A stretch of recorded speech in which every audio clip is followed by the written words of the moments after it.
about Jerry's heart, whether he has the same kind of courage that Manny Pacquiao shows in the ring. That's the only question mark in Jerry's career. Technically, he's a superb fighter. Si Jerry ang WBF Super Flyweight reigning champion.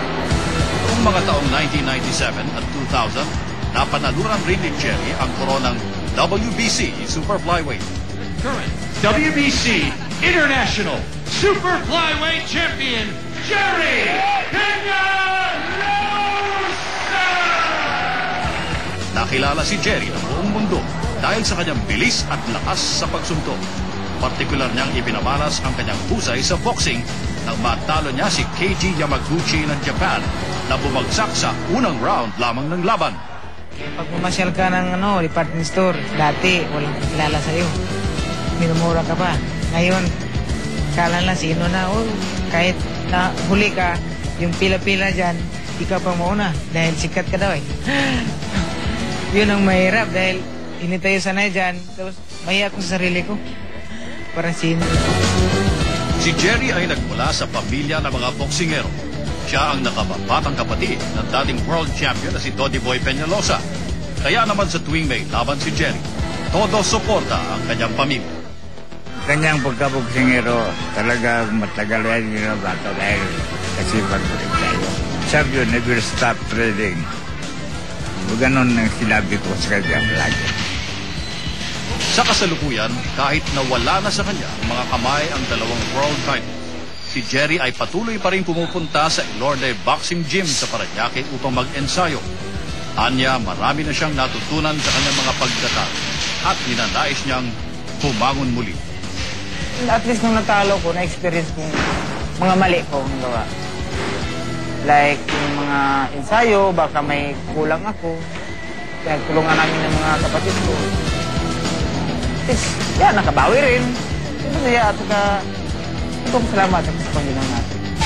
Kung nooy nagpakitang gilas ang mga profesional na boksingero, di rin nagpahuli ang mga amateur boxers ng dekada 90. Nangunguna ang pangalan ni Ruel Velasco sa listahan ng mga pinakamahusay na amateur boxers sa dekadang ito. Maraming titulo ang nakamit ni Ruel sa paglaban niya sa mga boksingero ng iba't ibang bansa. Naging bronze medalist siya noong 1992 sa Barcelona Olympics at nagkamit ng gintong medalya sa kauna-unahang Muhammad Ali Championships noong 1997. Proud na proud ka rin dahil naano ka rin ng tao eh. Nag-uusapan ka rin, di ba? Kasi ba, sa paglalaro ko doon, parang baliwala na sa akin. Pero nung pag-uwi ko, doon ko naramdaman na talagang feel na feel mo rin yung bronze medal. Nanalo rin ang kanyang kapatid na si Onyok Velasco ng silver medal sa 1996 Atlanta Olympics. Pagdating na sa ring, talagang si Onyok yung slugger. Talagang hataw ng hataw yan pagkadating sa laban. So, talagang nagbunga din naman ang kanyang pagsisikap. Sa ensayo, din siya, pagka ensayo din. Hindi rin kami nag-absent sa ensayo. Noong taong 1999, napagpasyahan ni Ruel na tumigil na sa pagboboxing. Sa kasalukuyan, siya ay nagtuturo at tumutulong sa mga kabataan na nangangarap magtagumpay sa sport na ito. Partikular, iyong mga umiidolo sa mga sumibol na Pinoy boxers ng bagong milenyo.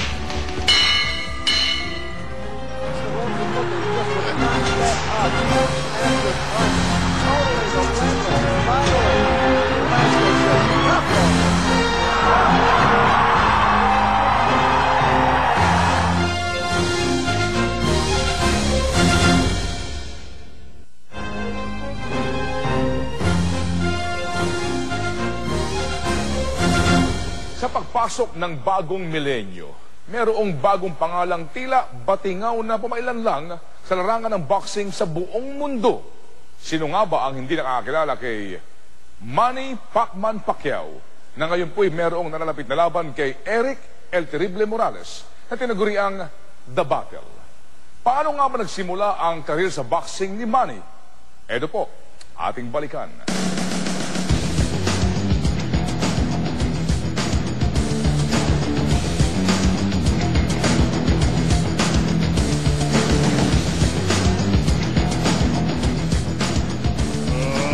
Ladies and gentlemen, gentlemen, from the MGM Grand of Las Vegas, Nevada, the three-time champion of the world, Manny Pacquiao.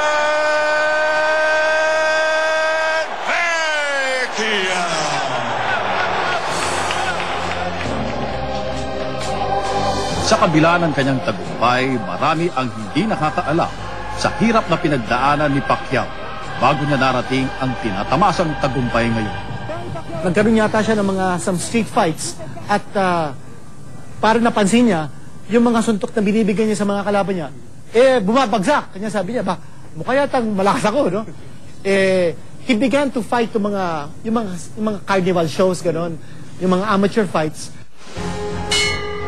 Una siyang tumuntong ng boxing ring noong Enero 22 taong 1995 sa edad na 16 anyos.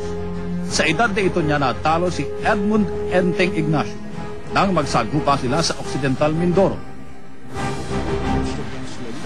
Mula noon, nagkaroon siya ng 10 sunod-sunod na panalo. Kalahati dito ay sa pamamagitan ng knockout.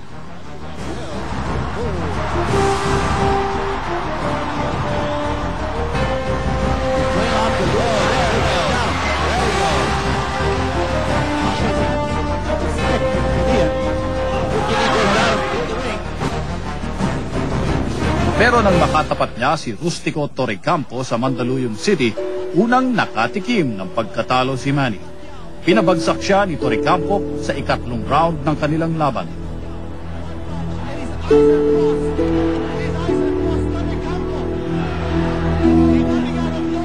Which was an embarrassing loss. He was knocked out.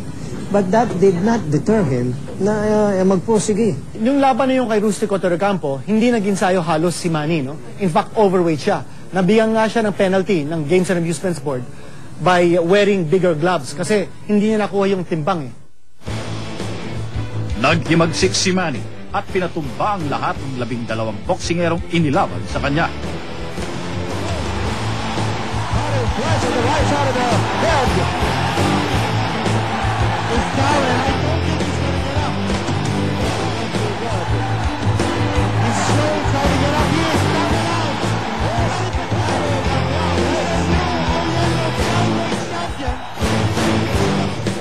Kabilang na ang World Boxing Council Flyweight Champion na si Chapchai Sasakul ng Thailand. Dito ipinamalas ni Manny kung gaano katigas ang kanyang mga kamao. If he thinks, cracking left by Pacquiao again. Pacquiao is very trouble. Pacquiao is down! He's down! Pacquiao is down! Pacquiao!